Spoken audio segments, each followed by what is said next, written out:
அரசாங்கமானது வடபகுதியில் அதிகமான கரிசனை கொண்டிருக்கிறது. நமது நாட்டின் ஜனாதிபதி அவர்களும் அங்கே வரும்போது உணர்ந்து கொண்டார்.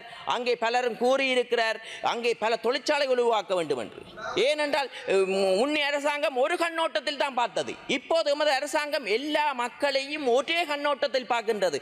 அதனால் தான் வடமாகாணத்தில் அதிகளவான செல்வாக்கு இந்த ஜனாதிபதிக்கு கிடைத்திருந்தது. ஜனாதிபதியை கூட மக்கள் தான் பாதுகாக்கிறார்கள். மக்கள் உணர்ந்து அதன் ஊடாக என்று மக்கள் அனைத்து மக்களும் உணர்கிறார்கள். இது இலங்கை என்பது தமிழ் சிங்கள அனைவருக்குமான நாடென்றது.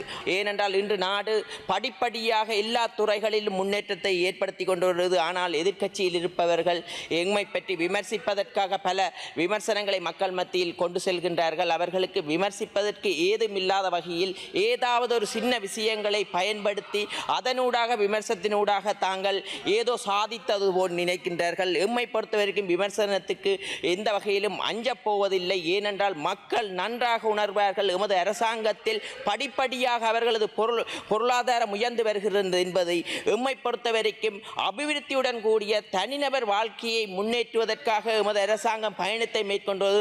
அதற்காக நாங்கள் இந்த அஸ்வச கொடுப்பனவுகளுக்கு நாட்களையும் கூட நீடித்திருக்கின்றோம். ஏனென்றால் பாதிக்கப்படக்கூடிய பிரிவுகளில் இருக்கின்ற கொடுப்பனவு அங்கத்தவர்களுக்கு 2026ஆம் ஆண்டு ஜூன் மாதம் வரை நீடித்திருக்கிறோம். அதே நேரம் ஏழை மற்றும் மிக வறிய குடும்பத்தில் இருப்பவர்களுக்கு 2027ஆம் ஆண்டு ஜூன் மாதம் வரை நீடித்திருக்கிறோம். ஏனென்றால் எம்மை பொறுத்தவரைக்கும் இந்த நாடு எல்லோ மக்களுக்கும் எண்ணிக்கை இருக்கிறது. தன் கையால் குத்தக்கரணம் அடிக்க வேண்டும், தாங்கள் உழைத்து முன்னேற வேண்டும். ஏனென்றால் இதுவரை காலமும் 76 ஆண்டுகளாக அதுக்கான கட்டமைப்பு எமது அரசாங்கத்தில் உருவாக்கப்படவில்லை.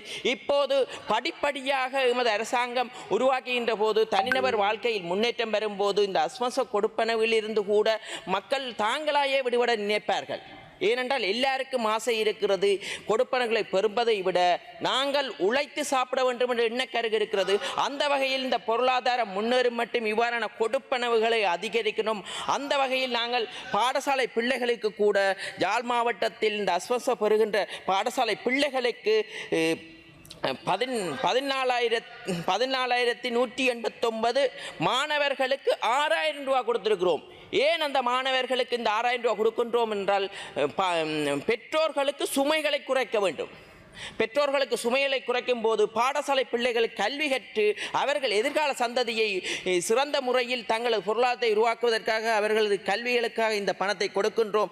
ஏன் அதைவிட பாடசாலை பிள்ளைகளுக்கு வறுமை கோட்டுக்கு இருக்கின்ற பாடசாலை பிள்ளைகளுக்கு 3,000 ரூபா சப்பாத்து வேண்டுவதற்காக கூப்பனையும் கொடுக்கின்றோம். ஏனென்றால் இந்த நாட்டில் வறுமையை உருவாக்கியவர்கள் தான் இந்த எதிர்க்கட்சியில் இருப்பவர்கள். இந்த நாடு செந்தளிப்பான நாடாக இருந்தது.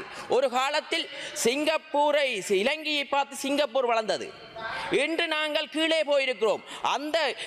இந்த நாட்டை வங்குரோத்தடைய செய்தவர்கள் தான் இந்த எதிர்க்கட்சியில் இருப்பவர்கள். இந்த உச்ச நீதிமன்றங்களே கூறுகிறது இந்த வங்குரோத்தடைய செய்தவர்கள் யார் என்று வெளிப்படுத்தி இருக்கிறது. அந்த வகையில் இந்த ஆண்டானது அரசு துறைகள் எல்லாமே முன்னோக்கி நகர்ந்திருக்கிறது, லாப நோக்கி நகர்ந்திருக்கிறது. எமக்கு தெரியும் எமது நாட்டை, இந்த நாடு என்பதை வளமான நாட்டை உருவாக்க முடியும். இந்த இலங்கை என்பது அனைத்து வளங்களும் நிறைந்த நாடு, கடல் வளம், மலை வளம். அதற்காக நாங்கள் ஒன்றை கூறுகிறோம். அதற்கான பயணத்தை தான் தேசிய மக்கள் சக்தி இன்று மேற்கொண்டிருக்கிறது. ஆனால் நாங்கள் ஒன்றை கூறுகிறோம். ஒரு சிலர் கூறுகிறார்கள் நாங்கள் செய்யும் செயற்பாடுகள் ஒரு நாளில் ஏதோ இந்த நாடு முன்னேறிவிடும் என்று. நாங்கள் அதை பயணத்தை மேற்கொள்ளும் போது படிப்படியாக மக்களுக்கு நம்பிக்கை வருகிறது. அதனூடாக அந்த நம்பிக்கை பலமூடாக எமது அரசாங்கத்தின் மீது மக்கள் அணிதிரள தவிர்க்க முடியாது. ஏனென்றால் எல்லா மக்களும் வாக்களிக்கிறது தங்களது தனிப்பட்ட வாழ்க்கையில் முன்னேற்றத்தை கொண்டு வேண்டும் என்று. வீதிகள் போடத்தான் வேண்டும், தொழிற்சாலைகள் உருவாகத்தான் வேண்டும். ஆனால் முன்னைய காலத்தில் ஒரு பக்கச்சார்பான அபிவிருத்திகள் தான் இருந்தது. ஏனென்றால் கூடுதலாக வடமாகாணத்தை புறக்கணித்து இருந்தார்கள். சிறந்த தொழிற்சாலைகளில் நாங்கள் 21ஆம் தேதி பரந்தன் இரசாயன தொழிற்சாலையை ஆரம்பிக்கின்றோம். இந்த நாளைய தினம் அதற்கான அடிக்கலை நாட்டுகின்றோம்.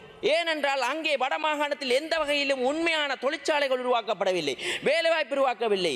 அங்கே பெரும்பாலானவர்கள் கூலி தொழிலாளிகளாகவும் அதே நேரம் ஏதோ முறைசாரா தொழில்களில் ஈடுபட்டு வருகிறார்கள். அந்த வகையில் எமது அரசாங்கமானது வடபகுதியில் அதிகமான கரிசனை கொண்டிருக்கிறது. எமது நாட்டின் ஜனாதிபதி அவர்களும் அங்கே வரும்போது உணர்ந்து கொண்டார். அங்கே பலரும் கூறியிருக்கிறார் அங்கே பல தொழிற்சாலை உருவாக்க வேண்டும் என்று. ஏனென்றால் முன்னே அரசாங்கம் ஒரு கண்ணோட்டத்தில் தான் பார்த்தது. இப்போது எமது அரசாங்கம் எல்லா மக்களையும் ஒரே கண்ணோட்டத்தில் பார்க்கின்றது. அதனால் தான் வடமாகாணத்தில் அதிகளவான செல்வாக்கு இந்த ஜனாதிபதிக்கு கிடைத்திருந்தது. ஜனாதிபதியை கூட மக்கள் தான் பாதுகாக்கிறார்கள். மக்கள் உணர்ந்து அதன் ஊடாக என்று மக்கள் அனைத்து மக்களும் உணர்கிறார்கள். இது இலங்கை என்பது தமிழ் சிங்கள அனைவருக்குமான நாடென்றது. அந்த வகையில் எமது நாடானது படிப்படியாக முன்னேறி சிறந்த இடத்தில் வரும். அதே போன்று வடமாகாணத்தையும் ஏனென்றால் யுத்தத்தால் பாதிக்கப்பட்டிருக்கிறது. முன்னே அரசாங்கங்கள் வடமாகாணத்தை கண்டுகொள்ளவில்லை. ஆனால் எமது அரசாங்கம் வடமாகாணத்துக்கு கூடுதலான நிதியை ஒதுக்கி அதிகளவான தொழிற்சாலை உருவாக்கி அந்த பகுதி மக்களையும் ஏனைய பிரதேச மக்கள் போல் கண்காணித்து சிறந்த முறையில் பொருளாதார அபிவிருத்திக்கு மேற்கொள்கிறது. இவ்வாறான தொழிற்சாலை ஏற்படும் போது அங்கே இருக்கும் வறுமைகள் குறையும் போது அரசாங்கத்துக்கான சுமைகளும் குறையும் எதிர்காலத்தில். ஏனென்றால் எவரும் தன் கையால் குத்துக்கரணம் அடிக்கத்தான் யோசிப்பார்கள், யாரிடம் கையேந்த. அதனால் எங்களது பயணத்தை படிப்படியாக ஏழை மக்களிலிருந்து முன்னேற்றுவதை, ஏழையிலிருந்து செல்வந்த மக்களாக முன்னேற்றுவதை எமது அரசாங்கத்தின் பொறுப்பு. அந்த வகையில் இப்போது வறிய மக்களை உருவாக்கியவர்களுக்காக நாங்கள் அஸ்வச கொடுப்பனர்களை நீடித்திருக்கோம், காலத்தை நீடித்திருக்கோம். எதிர்வரும் காலத்தில் எமது பிரதேசமானது வறுமையிலிருந்து நீங்கும் என்று கூறிக்கொண்டு விடைபெறுகிறேன். நன்றி, வணக்கம்.